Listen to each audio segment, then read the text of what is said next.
নমস্কাৰ the prime শোলৈ স্বাগতম জনাইছোঁ আৰু মই পাপৰি আৰু খবৰ বা আমাৰ বিষয় একেটাই আমি দেখুৱাই আছোঁ বানপীড়িত অঞ্চলৰ পৰা আমি দেখুৱাই আছোঁ গ্ৰাউণ্ড জিৰ' ৰিপৰ্ট আমি দেখুৱাই আছোঁ আমাৰ সাংবাদিকসকল তাত আছে তেওঁলোকে দেখুৱাই আছে আৰু যি ধৰণৰ দুৰ্দশা সেই দুৰ্দশাৰ এতিয়া অন্তত কম সময়ৰ ভিতৰত যে অন্ত পৰিব তাত সম্ভাৱনা তেনেই ক্ষীণ কাৰণ সাহায্য ঠিকই গৈ আছে সাহায্য অফুৰন্ত যথেষ্ট সহায় সহযোগিতা পোৱা গৈছে সমগ্ৰ দেশবাসী ওলাই আহিছে অসমক সহায় কৰিবৰ বাবে যি ধৰণৰ জলপ্ৰলয় হ'ল সেই জলপ্ৰলয়ৰ যিখিনি বিভীষিকা হ'ল যি ধৰণৰ অনিষ্ট হ'ল যি ক্ষয় ক্ষতি হৈছে সকলো পূৰণ কৰিবৰ বাবে আমি দেখিছোঁ যে বিভিন্ন প্ৰান্তৰ ফাউণ্ডেশ্যনসমূহ আহিছে NGOsসমূহ আহিছে ঠিক তেনেধৰণে যিসকল ইনফ্লুৱেঞ্চাৰ আছে তেওঁলোকে আজি পৰ্যন্ত সেই 19 তাৰিখৰ ঘটনাটোৰ পিছৰ পৰা তেওঁলোকে কেনেধৰণে কাম কৰি আছে সমান্তৰালভাৱে SDRF NDRF বা সেনা সকলোৱে বা এতিয়া শেহতীয়াকৈ চৰকাৰৰ ফালৰ পৰাও বিধায়কসকলকো দেখিবলৈ পোৱা গৈছে তেওঁলোকেও বোকাপানী গছকি কাম কৰিছে গতিকে সকলোখিনি কাম চলি আছে দেখুৱাই থকা হৈছে কৰি আছে কিন্তু প্ৰশ্ন এটাই যে সেই যে হেৰাই যোৱা ভেটি সেই যে হেৰাই যোৱা মানুহ সেইবোৰ জানো ঘূৰি আহিব নেপালী খুঁটিৰ যি কান্দোন যি ক্ৰন্দন সেয়া কেতিয়াবা অন্ত পৰিব জানো য'ত তেওঁলোকে এটা সময়ত এনেকুৱা আছিলে যে নেপালী খুঁটিৰ যিসকল যুৱক আছিলে তেওঁলোকে দিনটো কাম কৰি গধূলি সময়ত তেওঁলোকে এজোপা গছৰ তলত একেলগে বহি তেওঁলোকে কেৰম খেলিছিলে সেই দিনবোৰ আৰু তেওঁলোকৰ ঘূৰি নাহে কেতিয়াও সেই দিনবোৰ সীমানতে শেষ হৈ গ'ল আধৰুৱা হৈ গ'ল তেওঁলোকৰ বহু সপোন তেওঁলোকে যদি ভৱিষ্যতৰ পৰিকল্পনা কৰিছিলে যে এতিয়া যদি মোৰ ঘৰত 7 জনী গৰু আছে 70 জনীলৈ মই নিম সেয়াও শেষ হৈ গ'ল কাৰণ কিমান পোহনীয়া বিশেষকৈ গোধন শেষ হৈ গ'ল কেনেধৰণে উটি আহিল সেয়া আমি সকলোৱে দেখিছোঁ বিপৰ্যস্ত ধ্বংস শেষ হৈ গ'ল মুঠতে এই খুঁটিসমূহ আৰু কেতিয়াও যে পুনৰ এবাৰ খুঁটিসমূহে প্ৰাণ পাই উঠিব তাত সন্দেহ আছে যদি প্ৰাণ পায়ো উঠে তেতিয়াহ'লে সেই স্মৃতিবোৰে যথেষ্ট আমনি কৰিব নতুনকৈ এখন গাঁও নিৰ্মাণ কৰা নতুনকৈ গাঁও হোৱা এইবোৰ সঁচাকৈ সুদূৰ পৰাহত এটা ঘৰ বৰ্তমান যিহেতু নিৰ্মাণৰ কামো হাতত লৈছে চৰকাৰৰ ফালৰ পৰা সহায়ৰ কথা কৈছে কিতাপ পত্ৰ দিছে পুঁজি মুকলাই দিছে মুখ্যমন্ত্ৰীয়ে সদায় ফেচবুক লাইভ যোগে তেওঁ কথাবোৰ কৈ আছে সমানে এটা কথা ঠিক যে এতিয়া ধৰক বাকি সাহায্য হাতে হাতে যিখিনি দিছে সেইখিনি বাৰু ক'ব লগা একো নাই নিজে কৈ যিসমূহ লোকে দি থৈ আহিছেগে কিন্তু যিখিনি চৰকাৰী সাহায্য আছে সদায় এটা ভয় থাকে যে চৰকাৰী সাহায্য দিবলৈ অহা মানুহবোৰৰ মাজত কৰবাত এটা এছাম থাকে যি সেই যিমানখিনি দিয়া যায় তাৰ পৰা অকণমান চান কাঢ়ে সেইবোৰ নহওক সেইবোৰ যদি হৈছেও সেয়া সন্মুখলৈ আহক কাৰণ এতিয়া ছ'চিয়েল মিডিয়াৰ যুগ একো কথাই লুকাই নাথাকে কোনো সাৰি নাযায় সকলো পোহৰলৈ আহিব লাগে কাৰণ চৰকাৰেও দিছে যেটা দিছে সেইখিনি পাব লাগে আৰু কিছুমান প্ৰতিশ্ৰুতি আছে যেনে প্ৰপত্ৰসমূহ যিবোৰ হেৰাই গৈছে কাগজ পত্ৰ হেৰাই গৈছে মুখ্যমন্ত্ৰীয়ে কৈছে এইখিনি আৰামতে পাব কাৰণ তেওঁলোকে তেতিয়া সেইখিনি সময়ত ক'লে তেওঁলোকক সেইখিনি কাগজ পত্ৰ পোৱা যাব হওক যেনেকৈ কৈছে তেনেকৈ আহক অন্ততঃ তাত বাতি কৰিব লগা নহওক কাৰণ তেওঁলোকৰ জমা পুঁজি সকলো শেষ হৈ গৈছে গতিকে আমি দেখুৱাই গৈছোঁ কিমান এই কথা এইবোৰ ঘটি আছে কিমান ঘটনা ঘটি আছে যিখিনি সাময়িক সকাহ দিছে সেইখিনি ক'বই লাগিব সেইখিনি প্ৰশংসাৰ যোগ্য চৰকাৰখনে যিখিনি সাময়িক সকাহ দিছে কিন্তু আকৌ কৈছোঁ যে এই যে মাজত এছাম আছে সেই চান কহা চাম সেই চাম নালাগে আমাক গতিকে এইবোৰ কথা আছে বহুতো কথা পাতিব লগা কথা এতিয়া এই মুহূৰ্তত আমি পুনৰ তেওঁলোকৰ ওচৰলৈ যাম বিক্ৰম আছে আমাৰ সাংবাদিক বিক্ৰমে যিহেতু তাৰ পৰা আমাক প্ৰতি মুহূৰ্তত দিনে নিশাই পুৱাৰ ভাগৰে পৰা প্ৰতিটো খবৰ আমাক জনাই গৈছে গতিকে এতিয়াও বিক্ৰমৰ ওচৰলৈ আহিছোঁ বিক্ৰমে আমাক এতিয়া কি দেখুৱাব কি জনাব তেওঁলোকৰ ওচৰত আছে তেওঁলোকে কি ক'ব মই বিক্ৰম আহিছোঁ আপোনাৰ ওচৰলৈ পাপৰি মই এই মুহূৰ্তত বৰ্ণাঢ্যৰ যিখন দুৰ্দশাৰ ছবি সেই ছবিখন দেখুৱাবলৈ আহিছোঁ তেওঁলোকে সাহায্য পাইছে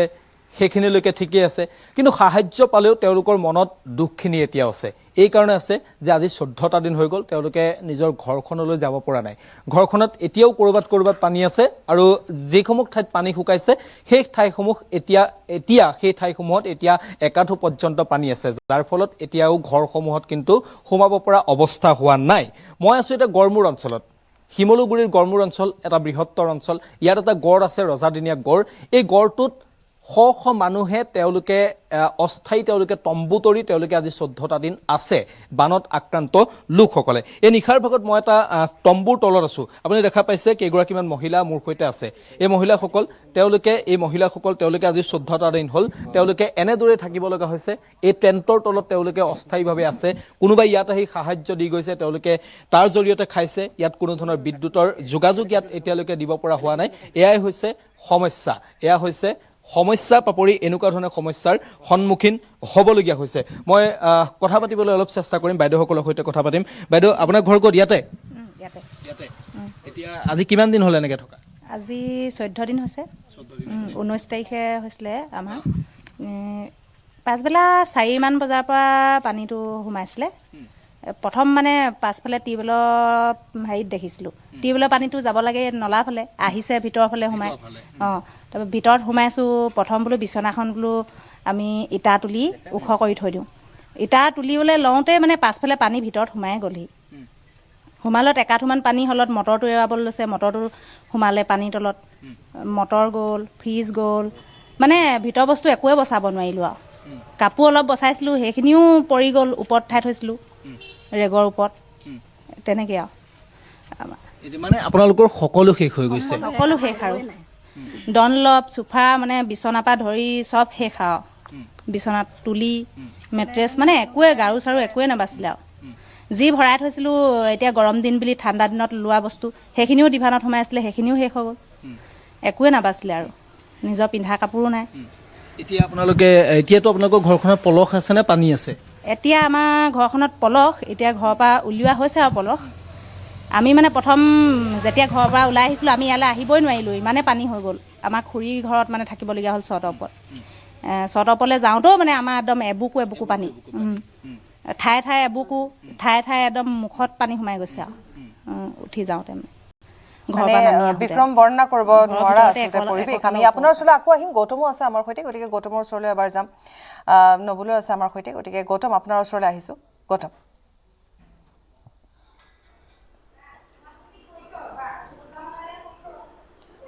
আপুনি মোক শুনিছে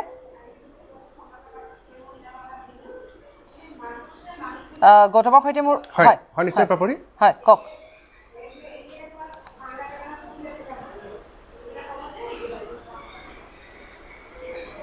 পাপৰি প্ৰশ্ন কৰিব নেকি মই একো শুনা পোৱা নাছিলোঁ নিশ্চয় গৌতম আপোনাৰ ওচৰলৈ আহিছোঁ আমি যিহেতু বিক্ৰমে আমাক দেখুৱাই গৈছে তেওঁলোকৰ ওচৰলৈ গৈছে যিসকল লোক বিপদত পৰিছে বা আশ্ৰয় শিবিৰত আছে তেওঁলোকে সেইদিনাখনৰ বিভীষিকাময় সময়খিনি কথা কৈ আছে গৌতম আমি আকৌ বিক্ৰমৰ ওচৰলৈ যাম কিন্তু বৰ্তমান আপোনাৰ ওচৰলৈ আহিছোঁ আপুনি আমাক জনাওক এতিয়া আপুনি ক'ত আছে আৰু আটাইখিনি যিখিনি কথা আমি আমাৰ দৰ্শকক দেখুৱাব বিচাৰিছোঁ জনাব বিচাৰিছোঁ যাতে যি ধৰণে হৃদয়বান লোকসকলে আগবাঢ়ি আহিছে আৰু আগবাঢ়ি আহক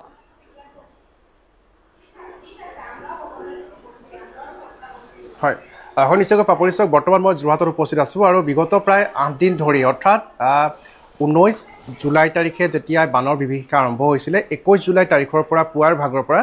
আমি সমগ্ৰ শিৱসাগৰ জিলাত উপস্থিত থাকি চৰাইদেউ জিলাত উপস্থিত থাকি দাৰৰ বাতৰি দ্বাৰে সমগ্ৰ অসমবাসীক দেশবাসীক দিয়াৰ চেষ্টা কৰিছিলোঁ আৰু প্ৰথমবাৰৰ বাবে নিউজ 18 অসম নৰ্থ ইষ্টে পোহৰলৈ আনিছিলে যে এই বান বিভীষিকাৰ কথা প্ৰথম অৱস্থাত সাধাৰণতে আমাৰ অসমত যেনেধৰণে বান হয় সকলোৱে তেনে এটা বান বুলি ভাবি আছিলে যিহেতু তাত কমিউনিকেশ্যন সম্পূৰ্ণৰূপে বন্ধ হৈ পৰিছিলে যোগাযোগ ব্যৱস্থা সম্পূৰ্ণৰূপে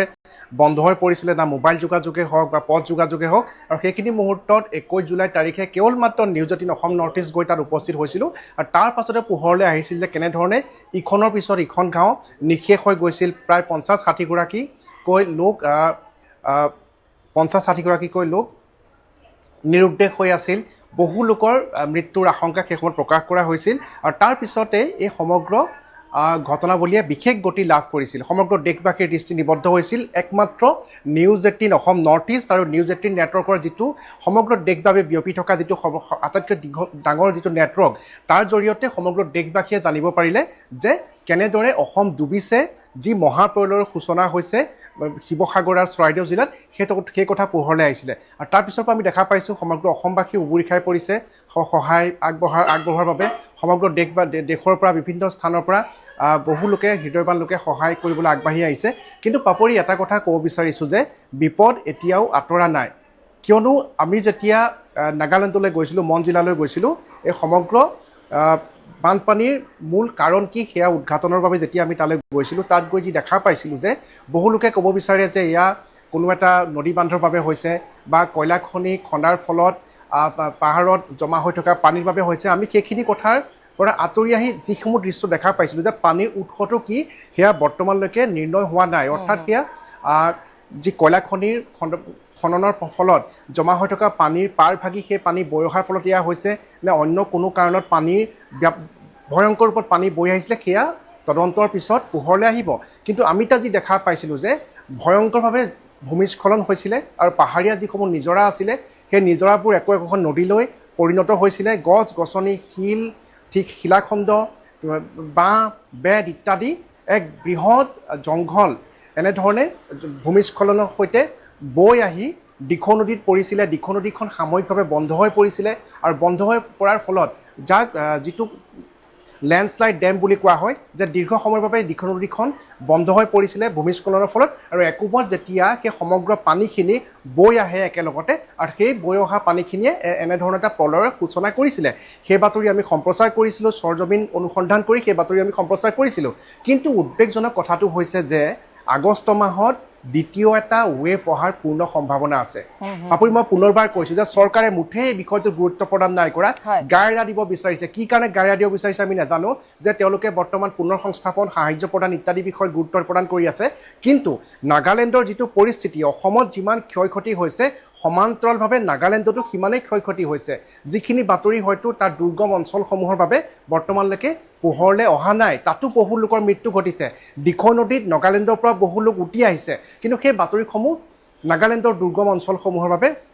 পোহৰলৈ অহা নাই। আৰু তাত স্থানীয় বাসিন্দাসকলে আমাক জানিবলৈ দিছিল যে এতিয়াও নাগালেণ্ডত থকা ৩-৪০০ যি এনেধৰণৰ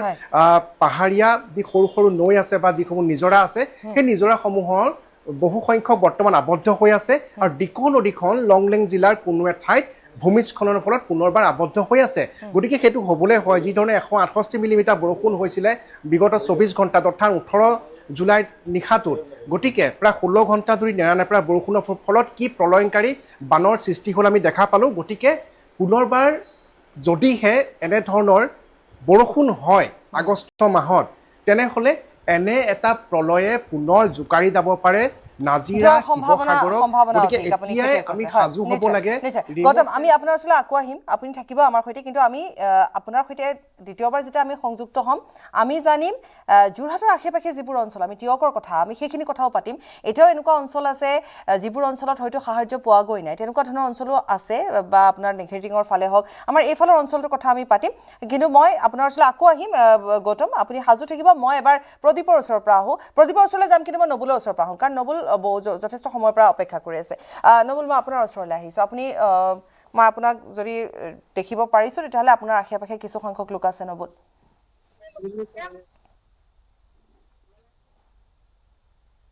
আৰু এই স্থানত কাইলৈ উপস্থিত হ'বহি ৰাজ্যৰ মুখ্যমন্ত্ৰী ডক্টৰ হিমন্ত বিশ্ব শৰ্মা। আৰু ৰাজ্যৰ মুখ্যমন্ত্ৰীগৰাকীয়ে দ্বিতীয়বাৰৰ বাবে এই স্থান ভ্ৰমণ কৰিব, যিহেতু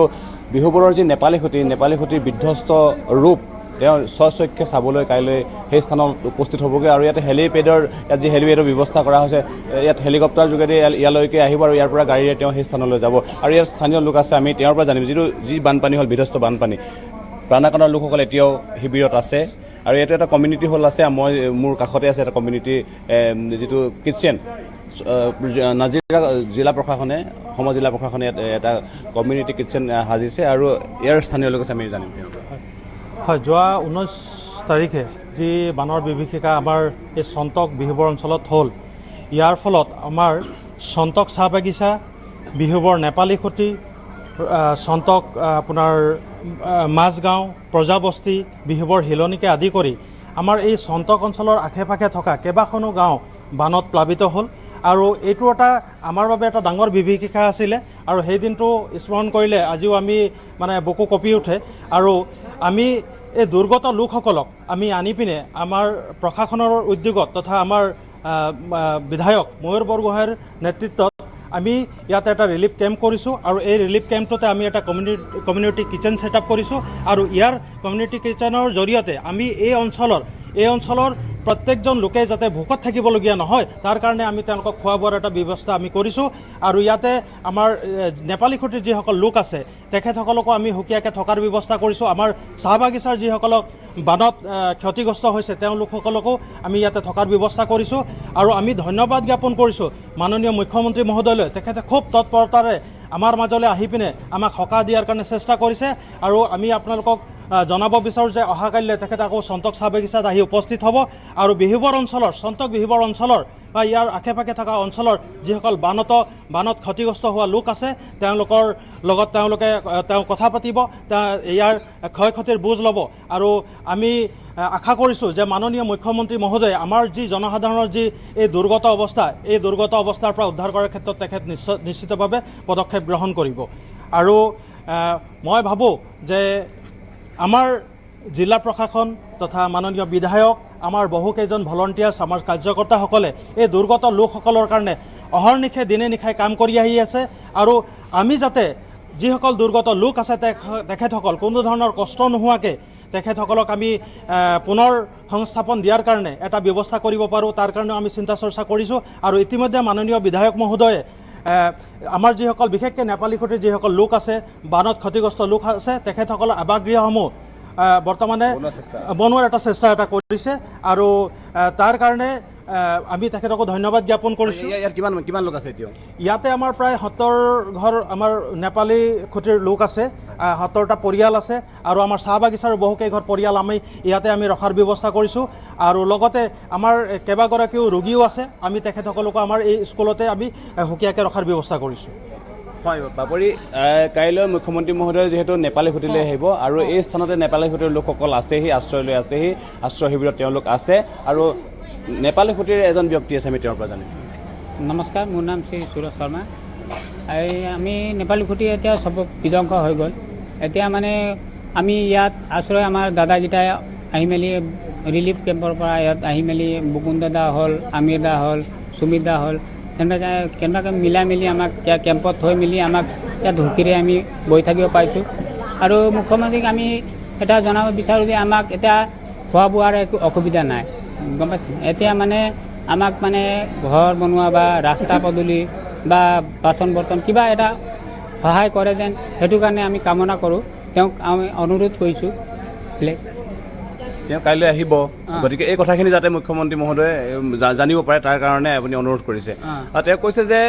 খাবলৈ পাই আছে, খোৱাৰ কোনো অসুবিধা নাই। তেওঁলোকৰ কিন্তু ঘৰ নাই, তেওঁলোকৰ ঘৰৰ বয় বস্তু নাই। তেওঁলোকে যিটো ব্যৱসায় কৰিছিলে, গৰুৰ গাখীৰৰ ব্যৱসায় কৰিছিল, তেওঁলোকে সেই গৰুসমূহো বানে উটুৱাই লৈ গ'ল। যাতে সেই আগন্তুক দিনৰ বাবে তেওঁলোকে সংস্থাপনৰ ব্যৱস্থা কৰে, তাৰ সেই কথা তেওঁ উনুকি আছে। আৰু এগৰাকী আছে, আমি তেওঁৰ পৰা জানিম। হয়, নমস্কাৰ। এইটো জুলাই 19 তাৰিখে দেওবাৰ দিনাখন আপোনাৰ দিনৰ 9:30 পৰা পানী অকণমান বাঢ়াটো গম পালোঁ। এনেকুৱা আগতে হৈ থাকে। আজি মোৰ 65 এজ হ'ল,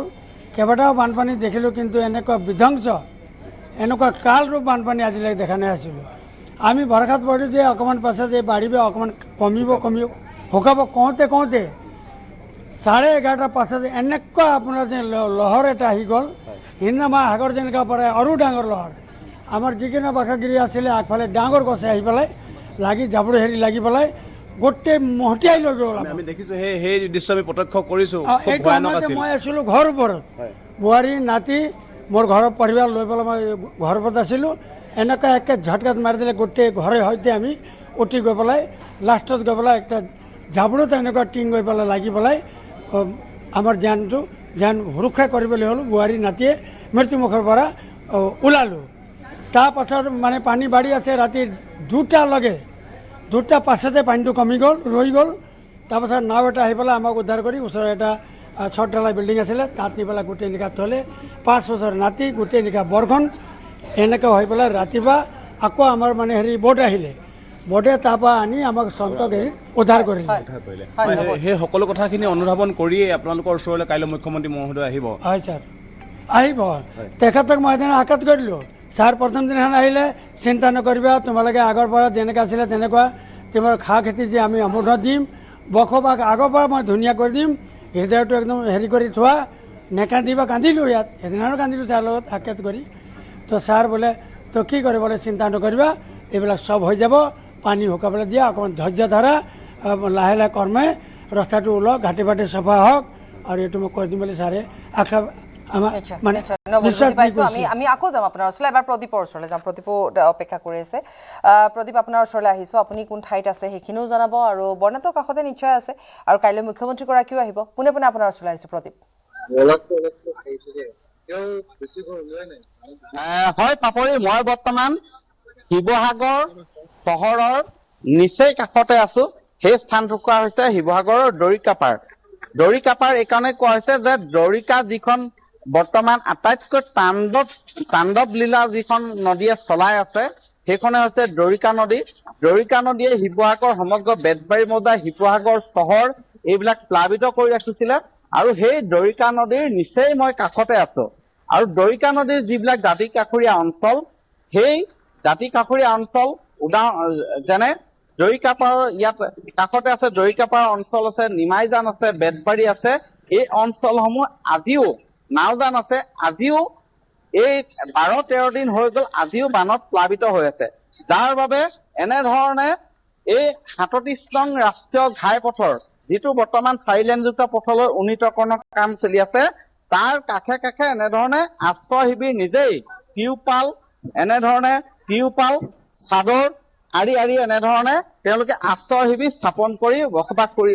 তেওঁলোকে বৰ্তমান ৰাতিটো এনেধৰণে কটাইছে। ইয়াৰ কেৱল এটাই মাত্ৰ মই উদাহৰণ দিছো, এই শিৱসাগৰৰ যি দৰিকাপাৰৰ পৰা প্ৰায় 3-4 কিলোমিটাৰ দূৰত্বলৈকে বেতবাৰী আলিমূৰ পাৰ হৈ 3-4 কিলোমিটাৰ দূৰত্বলৈকে এনেধৰণে আপুনি পৰিৱেশ দেখিব, য'ত মাত্ৰ ওপৰত এখন টিউপাল আৰু ইয়াত চাদৰ তেনেধৰণে আচলতে বসবাস কৰি আছে, কাৰণ তেওঁলোকৰ বাসগৃহসমূহ এতিয়াও সম্পূৰ্ণ প্লাবিত হৈ আছে। মই এই ভিতৰৰ পৰিৱেশ দেখুৱাব বিচাৰিছো, তেওঁলোকক মানে এডাল মমেই সাৰথি এই মুহূৰ্তত, কাৰণ এয়া মই দেখুৱাইছো এফালে ৰাতি শুব নোৱাৰে, ঠাইতে 37 নং ৰাষ্ট্ৰীয় ঘাইপথৰ ওপৰতে তেওঁলোকে আছে বুলি ক'লেও বেয়া নহ'ব, ভুল কোৱা নহ'ব। মই আপোনাৰ ওচৰলৈ আহিছো, আপোনাৰ কেনেধৰণৰ সমস্যাৰে এতিয়া ভাড়াকামটো আপোনালোক কেনেধৰণে পাৰ কৰিছে? সমস্যা হৈছে, মোৰ বৰ্তমান বিকালী মানুহ পৰি পেলি মই কঁকালত দুখ পালো আৰু তাৰ উপৰি মানুহৰ প্ৰেচাৰ ষ্ট্ৰক পেৰালাইচিছ আপোনাৰ মোক দেখি মোৰ থকা বহুত কষ্ট হৈছে। ইয়াত মানুহজনক মেডিকেল কৰিব পঠিয়াই দিয়া হৈছে বৰ্তমান এতিয়ালৈকে, তেওঁ ট্ৰিটমেণ্ট চলি আছে। যদি কোনোবা সদকাই দিয়া মোক চৰকাৰৰ পৰা মোক যদি কিবা সহায় কৰে ধন্যবাদ। হয়, আমিও বুজি পাইছো আপোনাৰ অসুবিধাসমূহ। এই গোটেই আপোনালোকৰ গাঁওখন কি আছিলে? দৰিকাপাৰ নাওজান গাঁও এতিয়াও সম্পূৰ্ণ বানৰ কবলত আছে। বৰ্তমান অলপ শুকাইছে, কিন্তু পুৰা পলস হৈ আছে। ইয়াত কিমান পৰিয়াল আছে? ইয়াত যথেষ্ট পৰিয়াল আছে। এতিয়া কেনেধৰণে আপোনাৰ ঘৰখনলৈ গৈছে নাই? যদিও বানত পৰি আছে চাবলৈ আনিব কোনো সুবিধা নাই। দৰ্জা খুলিব নোৱাৰো, বস্তু ওলাই পানী কমি আছে। আমাৰ বস্তু কেনেধৰণৰ বস্তু একো বস্তু বচাব নোৱাৰিলো। মানুহজন আৰু ল'ৰা 13 দিন হ'ল। হয় পাপৰি, আজি 13 দিন কেৱল এই দৰিকাপাৰ ৰাখিয়ে নহয়, মই নিজেও ভুক্তভোগী। মোৰ ঘৰ শিৱসাগৰ বেতবাৰী মৌজাৰ অধিকাংশ অঞ্চল আজিও দৰিকা নদীৰ সেই বাঢ়নী পানী ওলাই যোৱা নাই। এই নাওজান গাঁও যিখন মোৰ পিছফালে আছে তাৰ বাসিন্দাসকল বৰ্তমানেও এই 37 নং ৰাষ্ট্ৰীয় ঘাইপথত আছে, এনেধৰণে আছে। শিশুসকল আছে, বৰ্তমানো এনেধৰণে আছে, পাৰ কৰিছে। আজি 13টা দিনে দেউকা নদীয়ে যি প্লাবিত কৰিছিলে, যি বাঢ়নী পানী, সেই বাঢ়নী পানী ওলাই যোৱা নাই। কিন্তু ওলাই নোযোৱাৰ কাৰণটো ক'ত? দিখৌ নদীয়ে যিবিলাক অঞ্চল প্লাবিত কৰিছিলে সেই পানী ইতিমধ্যে শুকালে, 2-3 দিন থাকিলে শুকালে, ঘৰৰ ভেটি ওলালে। দিচাং নদীয়ে যিবিলাক প্লাবিত কৰিছিলে সেইবিলাক এলেকা ওলালে, ইতিমধ্যে ঘৰমুখী হ'ল। কিন্তু দৰিকা নদীৰ পানীয়ে যিবিলাক অঞ্চল প্লাবিত কৰিছিলে সেইবিলাকত এতিয়াও পানী আছে, এককাল পৰ্যন্ত পানী আছে। পাণবেচা অঞ্চলত বাসগৃহ সহস্ৰাধিক পৰিয়াল বৰ্তমানে বানত প্লাবিত। বেতবাৰী মৌজাত সেইধৰণে একেই অৱস্থা। এই দৰিকা নদীৰ পানী নিষ্কাশনৰ বাবে যি ধৰণে যথোপযুক্ত ব্যৱস্থা ল'ব লাগিছিলে তাৰ কোনো ধৰণৰ পদক্ষেপ সঠিকভাৱে এই মুহূৰ্তলৈকে লোৱা নাই। আজি অভিভাৱক মন্ত্ৰী বিমল বৰাই, জিলাখনৰ অভিভাৱক মন্ত্ৰী বিমল বৰাই তেওঁ জনাইছে যে কেইটামান পাম্প ব্যৱহাৰ কৰি দৰিকা নদীৰে যিবিলাক অঞ্চল প্লাবিত কৰিছে সেই দৰিকা নদীৰ পানী ব্ৰহ্মপুত্ৰ নদীলৈ আচলতে নিষ্কাশন কৰাৰ, ব্ৰহ্মপুত্ৰ নদীলৈ বোৱাই দিয়াৰ ব্যৱস্থা কৰিব বুলি সদৰি কৰিছে। এই ব্যৱস্থা কিমান দূৰ কাৰ্যক্ষম হ'ব সেয়া সময়ত লক্ষণীয় হ'ব। কিন্তু মই এই মুহূৰ্তত এই বান আক্ৰান্ত লোকসকলৰ তেওঁলোকৰ মৰ্মবেদনা ৰাইজক নিউজ 18ৰ দৰ্শকসকলক জনাব বিচাৰিম। মানে তোমাৰ ওচৰলৈ আহিছো, তুমি পঢ়ি আছা চাগে? কোন ক্লাছত? 7। তোমাৰ ইয়াত থকা কিমান দিন হ'ল? 13 দিন মান। কেনেকুৱা পৰিৱেশত তুমি আহিলা? তোমাৰ স্কুল আছিলে, তোমাৰ কিতাপ পত্ৰ আছিলে নে? কিতাপ পত্ৰ নাই, চব উটি গুচি গ'ল বানপানীত। কি হৈছিলে সেই সময়ছোৱাত? কি মানে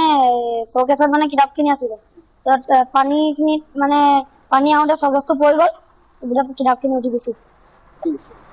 এতিয়া পঢ়া শুনা নাই? ইয়াত ক'ত আছে? তাতে কেম্প লাগি আছে। ৰাতি ভালকে থাকিবলৈ, খাবলৈ এইবিলাক সুবিধা পাইছে? পাইছো। ইয়াত গাড়ী অহৰহ আহি থাকে, অসুবিধা হয় নেকি? অসুবিধা শুওঁতে অলপ হয়। হয়। মই দুইটা স্থান দেখুৱাব বিচাৰিছো। তাৰ পূৰ্বে মই এই যি দেখুৱাইছো, মই পুনৰ কৈছো ৩৭ নং ৰাষ্ট্ৰীয় ঘাইপথত আচলি আছে। অহৰহ ২৪ ঘণ্টাই যান বাহন অহা যোৱা কৰি থাকে। মই পুনৰ আন এটা স্থানলৈ যাম। এই ৩৭ নং ৰাষ্ট্ৰীয় ঘাইপথটোৰ মই দেখুৱাইছো, এইটো বৰ্তমান বিধ্বস্ত আচলতে।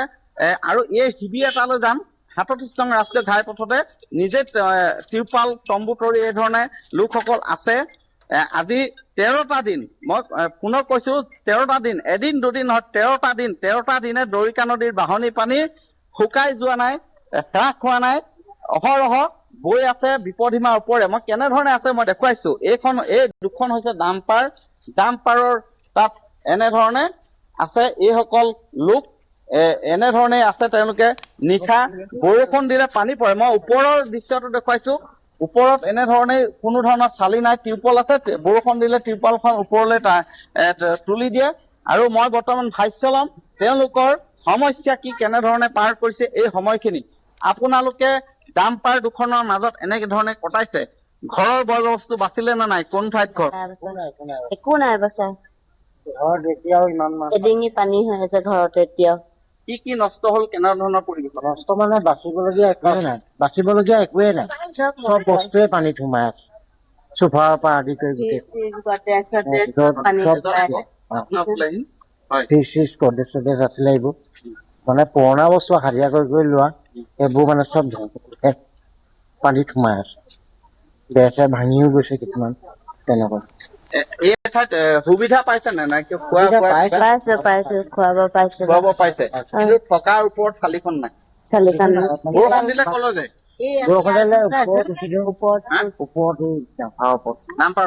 মই দেখুৱাইছো বৰষুণ দিলে ক'ত থাকে তেওঁলোকে দেখুৱাইছো মই।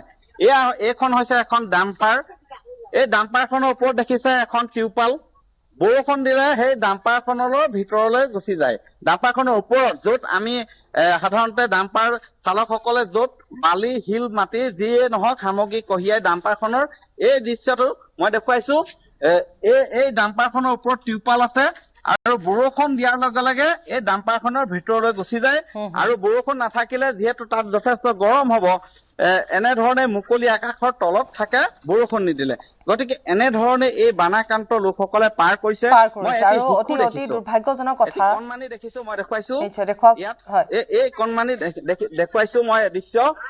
অপৰি দেখুৱাইছো। কি ধৰণে আছে চাওক। এডাল মমে হাৰথি ইয়াত এই ধৰণে আছে। এটি নহয় দুটি শিশু দেখুৱাইছো কেনেধৰণে। বিচনীখনে বৰ্তমান হাৰথি। ইয়াত মহৰ পৰা আৰম্ভ কৰি সাপ ভেকুলী সকলোৰে লগত একে সহাৱস্থান বুলি ক'লেও বেয়া নহ'ব।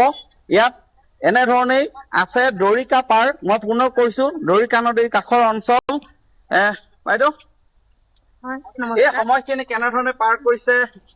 কেনেধৰণৰ সমস্যাৰ সন্মুখীন হৈছে, কিবা সা সুবিধা পাইছেনে? সা সুবিধা পোৱা গৈছে, বহুতে সাহায্য দিছে, বহুত ভাগে সহায় কৰিছে। হয়, থকা মেলাটো এনেকে থাকিবলগীয়া হৈছে। মই নাছিলো বিশেষকৈ, মই মাৰ ঘৰত গৈছিলোগে, মাৰ ঘৰত আছিলোগে। আৰু মই আজি আহিছোহে, আহি পেলাইতো ঘৰত চালো পানী অলৰেডি হৈয়ে আছে ভিতৰত। পানী আছে ভিতৰত আঁঠু ওপৰ আছে। হয়, সেইটো কাৰণে থাকিব নোৱাৰি এওঁলোকৰ ইয়াতে মানে আছোহি। হয় পাপৰি, এতিয়াও মই পুনৰ কৈছো যে ১৩ দিন হ'ল, ১৩ দিনৰ পিছতো এতিয়াও আঁঠুৰ ওপৰত মানে একাঠুৰ ওপৰত এতিয়াও পানী আছে। যাৰ বাবে এইসকল পৰিয়ালে কণ শিশুসকলক লগত লৈ, সন্তানক লগত লৈ এনেধৰণে ৩৭ নং ৰাষ্ট্ৰীয় ঘাইপথৰ ওপৰত থাকিব লগা হৈছে। ইয়াত না কোনো বিদ্যুতৰ ব্যৱস্থা আছে আৰু নথকাটোৱে স্বাভাৱিক। গতিকে এনেধৰণেই এই সময়ছোৱাত দিন কটাবলগীয়া হৈছে। মই বাইদেউ আপোনাৰ ওচৰলৈ আহিছো, কাষত দেখিছো এডাল মহ খেদা হৈছেতো ধূপ, মহে আমনি কৰে চাগে? কৰে, মহে আমনি কৰে, ৰাতি শুবই না, বৰষুণ পৰি যায় না, গোটেই উঠিয়ে থাকো, ৰাতি শুবলৈ নাপাওঁ। কালি ৰাতি যোৱা ৰাতি বৰষুণ নাই, শুব পাৰিলো, আজি দিলে শুবই নাই। বৰষুণ দিলে কি পানী মুঠিয়ে শুবলৈ নাপাওঁ, টোপনিয়াই থাকো, ঘৰৰ বিলাক চাহ কওঁ কমকৈ কাম কৰিবলৈ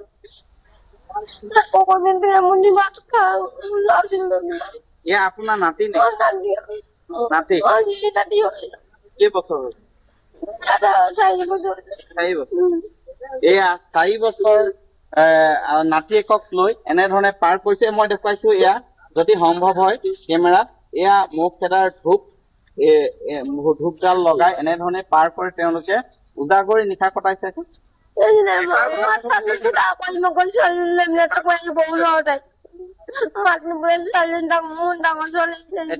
এতিয়া আপোনালোকৰ ঘৰত পানী কিমান আছে? পানী আছে মানে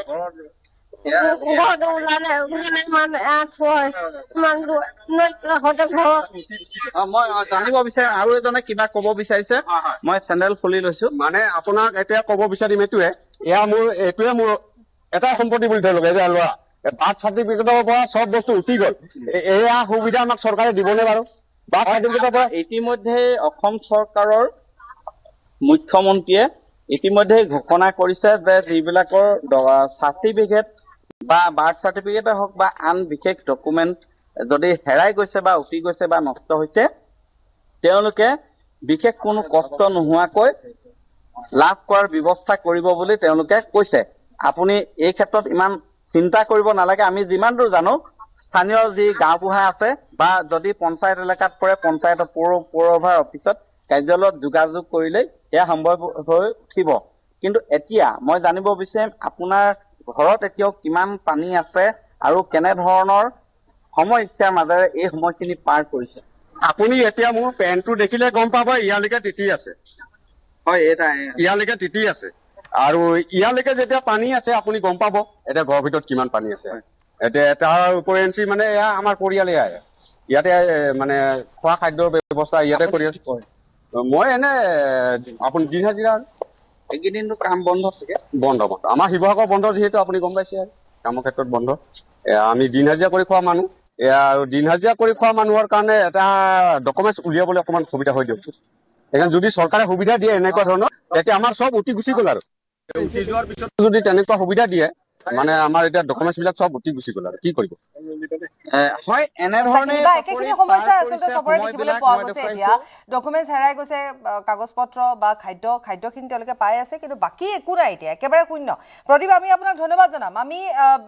বিক্ৰমৰ ওচৰলৈ এবাৰ যাম, বিক্ৰম আছেই তাতে, তাৰপিছত আমি গৌতমৰ ওচৰলৈ আহিম। বিক্ৰম, আপোনাৰ ওচৰলৈ আহিছোঁ। আপুনি যি ঠাইত আছিলে তাৰ পৰা আপুনি আঁতৰি আহিছে নেকি, বা আৰু কোনো বন্যাত্মৰ কাষলৈ আপুনি গৈছে নেকি? তেওঁলোকৰ বৰ্তমান যিটো পৰিস্থিতি, সাহায্য তেওঁলোকে পাইছে, কিন্তু মূল ঘৰখনলৈ যাবলৈ তেওঁলোকৰ উপায়েই নাই, কিছুমানৰ হয়তো ঘৰেই নাই। বিক্ৰম, মই কৈছোঁৱেই পাপৰি যে মই তেওঁলোকৰ সৈতে ইতিমধ্যে কথা পাতিছোঁৱেই। এই গড়মূৰ অঞ্চলটোৰ যিসকল লোক, তেওঁলোক কিন্তু যথেষ্ট এই বানটোত কিন্তু প্ৰভাৱিত হৈছিল, আৰু তেওঁলোক এতিয়াও ঘৰলৈ যাব পৰা নাই। তেওঁলোকৰ এই টেণ্টসমূহ আপুনি চাওক, অস্থায়ী টেণ্ট। কিন্তু ডাঙৰ কথাটো হৈছে পাপৰি, এই মানুহবোৰে আজিলৈকে কিন্তু এনেকুৱা ধৰণৰ টেণ্টত তেওঁলোকে থাকি পোৱা নাছিল, এনেকুৱা ধৰণৰ বান তেওঁলোকে দেখা নাছিল। তেওঁলোকে আজি 14টা দিন নিশা, তেওঁলোকে দিন এনেদৰে এই টেণ্টত তেওঁলোকে পাৰ কৰিবলগীয়া হৈছে, কাৰণ তেওঁলোকৰ একো নাই। ইয়াত বিদ্যুতৰ যোগাযোগ নাই, এডাল মমৰ তলত তেওঁলোকে এনেদৰে থাকিবলগীয়া হৈছে, ইয়াতেই খাবলগীয়া হৈছে, তেওঁলোকে ৰাতিটো কটাবলগীয়া হৈছে, কণমানিৰ পৰা আৰম্ভ কৰি বয়োজ্যেষ্ঠজনলৈকে। মই কথা পাতিম। বাইদেউ, ভিতৰলৈ আহিছোঁ দেই। এতিয়া আপোনালোকৰ 14 দিন হ'ল, কেনেকৈ আছে আপোনালোক? কেনেকৈ আছোঁ আৰু তাৰমানে ইয়াতে থাকিবলগীয়া হয়, দিনটো ইয়াতে থাকোঁ, ৰাতি হ'লে অলপ যাওঁ, আৰু তাৰমানে যেনে তেনে অকণমান থাকোঁ আৰু হেৰি কৰি। ইমান বোকা আছে, সেই বোকাখিনি চফা কৰি আৰু বিচনাখন পাৰি আৰু সেনেকৈ তেনেকৈ ঘৰখন চাফা কৰি একো বস্তু নাই, অকল বিচনাখন আছে, চাহকৈ চফা কৰি পাতি এখন পাৰি এনেকৈ শুই থাকোঁ আৰু সেনেকুৱাকৈ আছোঁ। বস্তু নাই বস্তু বুলিবলৈ নাই। 5 মিনিট নালাগিলে, 1 মিনিটতে আহিলে তাৰমানে পানী আহিছে বুলি কৈছে। মই বস্তু বান্ধিবলৈ লৈছোঁ, পাছলৰ পৰা আহি সোমাই দিলে চব। আমি তাৰমানে ওলাই যাবলগীয়া হ'ল আৰু আমাৰ খুৰীহঁতৰ এটা ঘৰ এতিয়া এই চৰৰ ওপৰত থাকিবলগীয়া হ'ল সেনেকুৱাকৈ। বৰমা আপুনি আজিলৈকে এনেকুৱা বানপানী ইয়াত দেখা পাইছিল নাই পোৱা মই এখন গাঁৱৰে জীয়ৰী এখন গাঁৱৰে বোৱাৰী মই আজিলৈকে মই জীৱনত মই এনেকুৱা পোৱা নাই মই এতিয়া বুঢ়ী হ'লোহি ক'বলৈ গ'লে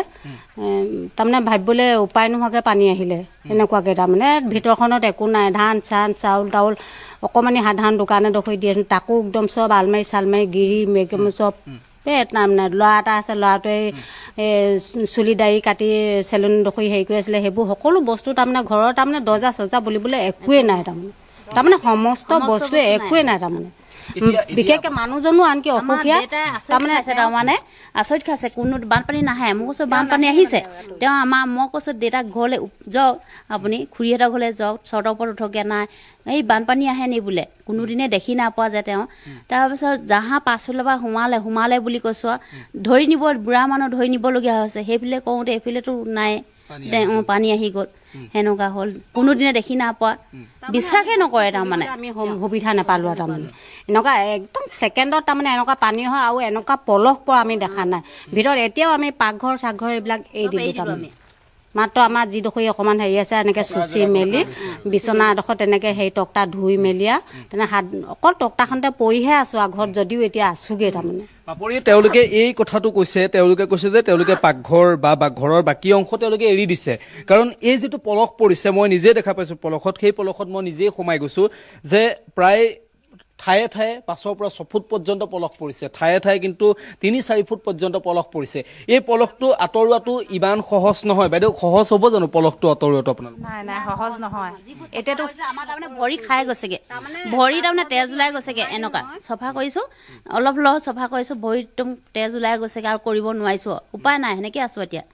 বিচনাখনৰ ওপৰতে ইমানখিনি পলসৰ পৰা আমি ভিতৰৰ পৰা পাকঘৰৰ পৰা আমি ওলাই আহিব নোৱাৰোঁ ইমানখিনি পলস পৰিলে আমি পাকঘৰত আমি ওলাম সোমাম কেনেকৈ বাৰু আমি সেইকেইটা বাদ দিলোঁ আহিব চব তাৰমানে এনেকুৱা অৱস্থা তাৰমানে আমি কোনো জীৱনত আমি দেখি পোৱা নাই এনেকুৱা হেৰি দেখা নাই বাইদেউ এতিয়া আপোনালোকতো ইয়াতে থাকিবলগীয়া হৈছে চৰকাৰৰ পৰা কিবা কিবি আহিছে নাই পাই আছে নাই চৰকাৰৰ পৰা আহিবলৈ কি এতিয়া অকল চাউল দাইল মিঠাতেল সিমানে সেইটোৱে আহি আছে বেলেগকৈ বুলিবলৈ নাই এই ত্ৰিপালখনো আমাৰ সেই হৰিভকত এজনে আহি দি থৈ গ'লহি তাৰপিছত এতিয়া বিক্ৰম সাহায্য সামগ্ৰীটো বহুত গৈ আছে চৰকাৰৰ ফালৰ পৰাই হওক বা অন্যান্য ধৰণে তেওঁলোকৰ ওচৰত পোৱা গৈ নাই নেকি ঘৰ দুৱাৰ বনাবলৈ কিবা এটা সাহায্য দিব লাগে তেওঁলোকে বাপুৰি আহ্বান জনাইছে যে তেওঁলোকক ঘৰ দুৱাৰ বনাবলৈ কিবা এটা তেওঁলোকক সাহায্য লাগে বাইদেউ কাইলৈ মুখ্যমন্ত্ৰী আহিব আৰু প্ৰথম পৰ্যায়ত আপোনালোকক 15,000 টকা দিব আপোনালোকে গম পাইছেনে কথাটো গম পাইছোঁ আজিহে আপোনালোকৰ মুখত ভালকৈ শুনিছোঁ কাইলৈ মুখ্যমন্ত্ৰীগৰাকী আহিব আপোনালোকৰ এইফালেও আহিব এইটো অঞ্চললৈকেও আহিব মুখ্যমন্ত্ৰীগৰাকীয়ে কাইলৈ আপোনালোকক প্ৰথম পৰ্যায়ত 15,000 টকা দিব তাৰপাছত আৰু পাব চৰকাৰে সিদ্ধান্ত ল'ব মই এগৰাকী কণমানি লগ পাইছোঁ এগৰাকী কণমানি এই কণমানিগৰাকীও আজি 14 দিন হ'ল কি নাম তোমাৰ নমস্কাৰ মোৰ নাম শ্ৰীমতী কৃষ্ণা ফুকন কৃষ্ণা ফুকন বৰ ধুনীয়া নাম দেই তুমি এতিয়া ইয়াতে আছা নেকি হা ঘৰলৈ গৈছানে ঘৰলৈ গৈছা ৰাতি থাকিব পাৰিছা নে ঘৰত থাকিব পাৰিছোঁ ৰাতি পাৰিছা জানো ইয়াতে আছা কেলে ইয়াত আছা ঘৰত বোকা পানী থাকিবলৈ ঠাই নাই এতিয়া কি হৈছে তোমালোকৰ ঘৰখনত তোমালোকৰ ঘৰত কি আছে বোকা আছে নেকি আৰু পানী আছে নে পানী নাই বোকা ধেই তোমালোকৰ ঘৰলৈ পানী কেনেকে সোমাইছিল মোক ক'ব পাৰিবানে এবাৰ দেখিছিলা নে তুমি পানী সোমোৱা নেদেখিলা তুমি শুই আছিলা নেকি তুমি এনাই ঘৰত আছিলাগে এনাই ঘৰটো ক'ত কলিয়ামাটি তোমাৰ এতিয়া ইয়াত থাকি ভয় লাগিছে নেকি লাগিছে কেলে ভয় লাগিছে কিনাৰত কেতিয়াবা সাপ ওলাই এতিয়া তুমি কি খাইছা খাবলৈ পাইছা নে কি খাইছা কি খাইছা কোৱাচোন এইকেইদিন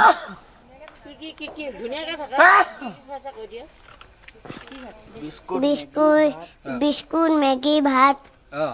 এতিয়া তোমালোকক কোনে দিছে খাবলৈ মানুহবোৰে দি থৈ গৈছে ন আহি হয়নে দি থৈ গৈছে আৰু মামাই কিবা দিছে নে মামাক চিনি পোৱা নে তুমি কোন কোৱাচোন মামা কোন কোৱাচোন হিমন্ত মামাক চিনি পোৱা নাই চিনি পোৱা হিমন্ত মামাই কি দিছে নে কিবা কিবি দিছে নে কি দিছে চাউল দাইল তেল দিছে ন নিমখৰ পেকেট এয়া হৈছে এগৰাকী কণমানি এই কণমানিবোৰে পাপৰি তেওঁলোকে একো বুজি পোৱা নাই এনেকুৱা কণমানি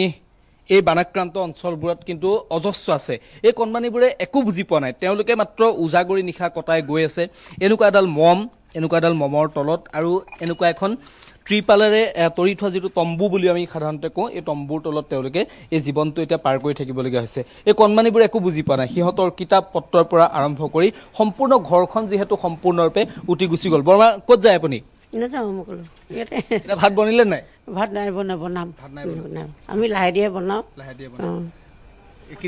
বনাবলৈ বৰ অসুবিধা হৈ আছে যে পানী বুজেক আৰু বহুত ৰাইজসকল এতিয়া এই চালিডোখৰ থকাৰ কাৰণে ৰাইজসকল বহুত আহি ইয়াত জিৰণি হালি বহিছেহি সকলো লগত তেনেকৈ আমি কথা চথা পাতি মেলি তেনেকৈ সময়বোৰ বাৰ কৰাই দিয়াবলগীয়া মোক আপুনি এটা কথা কওকচোন এতিয়াতো আপোনালোকে চবখিনি পাই আছে চাউল দাইল মানুহে দি গৈছে চৰকাৰে দিছে হয়নে এতিয়াতো পানী এইটো শুকোৱাৰ পাছত পলসটো আঁতৰোৱাৰ পাছত আপোনালোকৰতো চববোৰতো হেৰাই গ'ল এতিয়া আপোনালোকক কি লাগিব চৰকাৰখনৰ পৰা আপোনালোকক কি কৰি দিব লাগিব আপোনালোকক ঘৰটো লাগে ঘৰটো হ'লে আমাক আৰু সাহাৰ্য দিয়ে নেকি সেইটোৱে বিচাৰিছোঁ তাৰমানে মানে চলিব পৰাকৈ কিবা এটা চলিব পৰালৈকে আমাৰ ঘৰটো একেবাৰে ভগা চিঙা এতিয়া পিছফালে সোমাই পানী আগফালে চব কাপোৰে কানিয়ে চব উটাই লৈ গুচি গ'লগৈ লেপ তুলি বুলি ক'লে গাৰু বুলি ক'বলৈ একোৱে নাই এতিয়া ছোৱালীজনীকো সেই কেঁচাজনীকো এনেকৈ কাপোৰ চাপোৰ দি পিনি তেনেকৈ শুৱাই মেলি থৈছোঁ এতিয়া টিপালৰ ওপৰতে তেনেকৈ শুই আছোঁ চোতালতো গোটেই এতিয়া কাপোৰ মেলিবলৈও অসুবিধা হৈছে কিবা কিবি কৰিবলৈও থাকিবলৈও মেলিবলৈও জেগাডোখৰো নাই তেনেকুৱাকৈ বহুত কষ্টৰে আছোঁ তাত পাপৰি প্ৰথম কথা হৈছে মানুহবোৰ খুব কষ্টত থাকিবলগীয়া হৈছে এই মানুহবোৰ তেওঁলোকে খুব কষ্টত থাকিবলগীয়া হৈছে এই কাৰণে কষ্টত থাকিবলগীয়া হৈছে যে তেওঁলোকে পানী আহিব বুলি কেতিয়াও গম পোৱা নাছিল বা কেতিয়াও ভবা নাছিল কাৰণ এই মানুহবোৰে কেতিয়াও কোনোদিন এনেকুৱা ধৰণৰ বানৰ সৈতে তেওঁলোকে সহাৱস্থান কৰি পোৱা নাই আৰু এতিয়া কথাটো হ'ল যে এই বানৰ পাছত তেওঁলোকৰ উপাৰ্জনৰ যিটো মূল পথ আছিল সেই পথটো সম্পূৰ্ণৰূপে বন্ধ হৈ গ'ল আচলতে বিক্ৰম মানে আমি এতিয়া আলোচনা কৰি পেলাই এটা হেৰিত আমি শেষ কৰিবই নোৱাৰোঁ কাৰণ তেওঁলোকে কি কৰিব কি নকৰিব ইমান বেছি অন্ধকাৰ যে সেই অন্ধকাৰলৈ যোৱাৰ পথটো কোনোপধ্যে অনুমানেই কৰিব পৰা নাই আমি বিক্ৰম আপুনি তাতে আছে আমি এবাৰ গৌতমৰ ওচৰলৈ যাওঁ কাৰণ গৌতমে আমাক যদি যোৰহাটৰ কথাও কৈ দিয়ে তিয় কৰোঁ আৰু গৌতম যিহেতু আমি পাতি আছোঁ নাজিৰাৰ কথা বা বিক্ৰমে দেখুৱাইছে আপুনি পূৰ্বতে আৰম্ভণিতে আপুনি সেইবোৰ স্থানলৈ গৈছে বান বিধ্বস্ত অঞ্চল আপুনি স্বচক্ষুৰে দেখিছে অকণমান যদি আপোনাৰ ঠাইখনলৈ আহোঁ য'ত এতিয়াও তেনেকুৱা ধৰণৰ এটা দুৰৱস্থা আছে বানপীড়িত ৰাইজ আছে গৌতম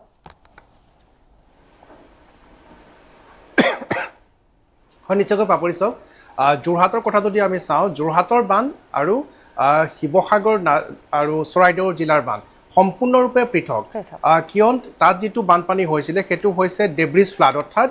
ধাহি মুহি আনিছিলে তাত বহুখিনি আৱৰ্জনা আছিলে আৱৰ্জনাই মুহূৰ্তৰ ভিতৰতে মাত্ৰ এঘণ্টাৰ ভিতৰতে টচ নচ কৰি থৈ গৈছিলে সমগ্ৰ নাজিৰা বিহুবৰ চন্তককে ধৰি এক বিশাল অঞ্চল আৰু যোৰহাটৰ বানৰ কথা যদি আমি চাওঁ তেনেহ'লে জাজি নদী যেতিয়া তাত জলস্তৰ বৃদ্ধি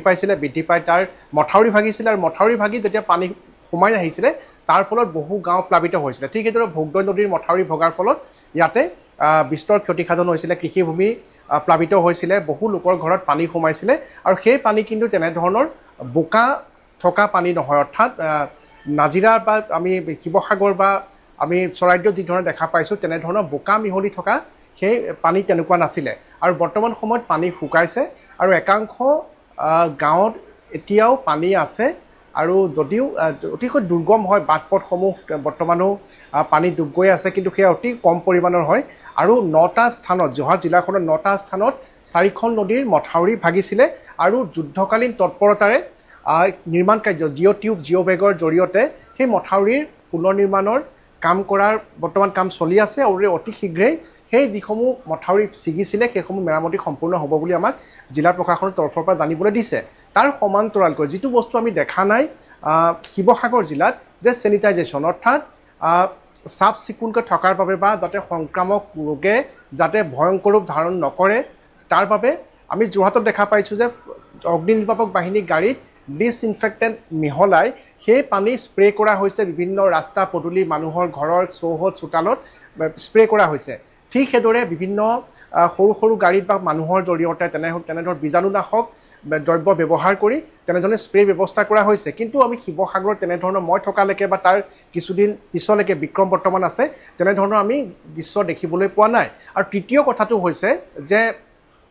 পাপৰি যে প্ৰতিটো ঘৰতে একোটা কাহিনী একোটা ষ্টৰী একোটা নিউজ আমি দেখিবলৈ পাম যে কোনোবাই নিজৰ পিতৃক হেৰুৱাইছে মাতৃক হেৰুৱাইছে কাৰোবাৰ বিয়া এখন ঠিক হৈ আছিলে সোণৰ অলংকাৰখিনি গুচি গ'ল কোনোবা চাকৰি ঠিক হৈ আছিলে তেওঁৰ নথিপত্ৰখিনি পানীয়ে উটুৱাই নিলে অৰ্থাৎ হাজাৰ হাজাৰ যদি আমি 50,000 ঘৰ মানুহৰ ঘৰ ইতিমধ্যে পানীয়ে উটুৱাই নিছে বুলি যদি আমি ধৰোঁ তেনেহ'লে 50,000টা জীয়া কাহিনী আমি হয়তো প্ৰতি ঘণ্টাতে সেইসমূহ কাহিনী কৈ থাকিলেও শেষ নহ'ব কিন্তু প্ৰতিটো কাহিনীৰ অন্তৰে তাতেই পৰেগৈ যে প্ৰতিখন ঘৰ তছনছ হৈ গৈছে ঘৰৰ ভিতৰত বৰ্তমান 3 ফুট 4 ফুট পৰ্যন্ত পলক আৰু এই মুহূৰ্তত চৰকাৰে আটাইতকৈ যিটো কথাত গুৰুত্ব দিব লাগে সেইটো হৈছে যে সেই পলকখিনি শুকাই যোৱাৰ পূৰ্বে কেনেধৰণে সেইবোৰ নিষ্কাশনৰ ব্যৱস্থা কৰা হয় যে অসমত ইমানেই বৈজ্ঞানিকভাৱে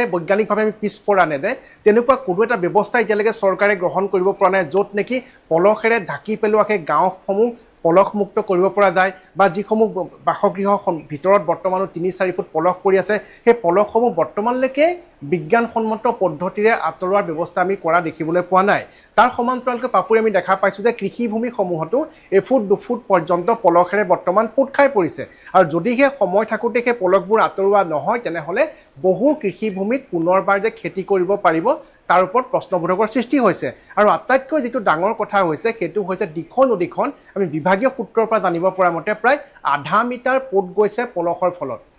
অৰ্থাৎ 50 চেণ্টিমিটাৰ দিখৌ নদীখনৰ পৃষ্ঠভাগ ইতিমধ্যে পোত খাই গৈছে আৰু তাৰ ফলত যিটো জলপ্ৰবাহত ইয়াৰ পৰা বিস্তৰ প্ৰভাৱ পৰিব মই পুনৰবাৰ কৈছোঁ যে বিপদ বৰ্তমানো আঁতৰা নাই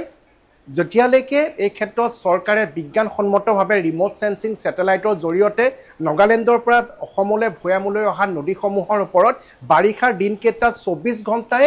দৃষ্টি ৰাখি তাৰ বিশ্লেষণৰ ব্যৱস্থা নকৰে তেতিয়ালৈকে কিন্তু শিৱসাগৰ জিলা চৰাইদেউ জিলা লোকসকলে বৰষুণ দিলে কিন্তু শান্তিত শুব নোৱাৰে সেয়া নিশ্চিত কিয় চৰকাৰে বৰ্তমানলৈকে বিষয়টো গুৰুত্ব প্ৰদান নাই কৰা আমি জানিব পৰা নাই যে উচ্চস্তৰীয় এটা বিশেষজ্ঞৰ দল কিন্তু নাগালেণ্ডৰ সেই স্থানসমূহলৈ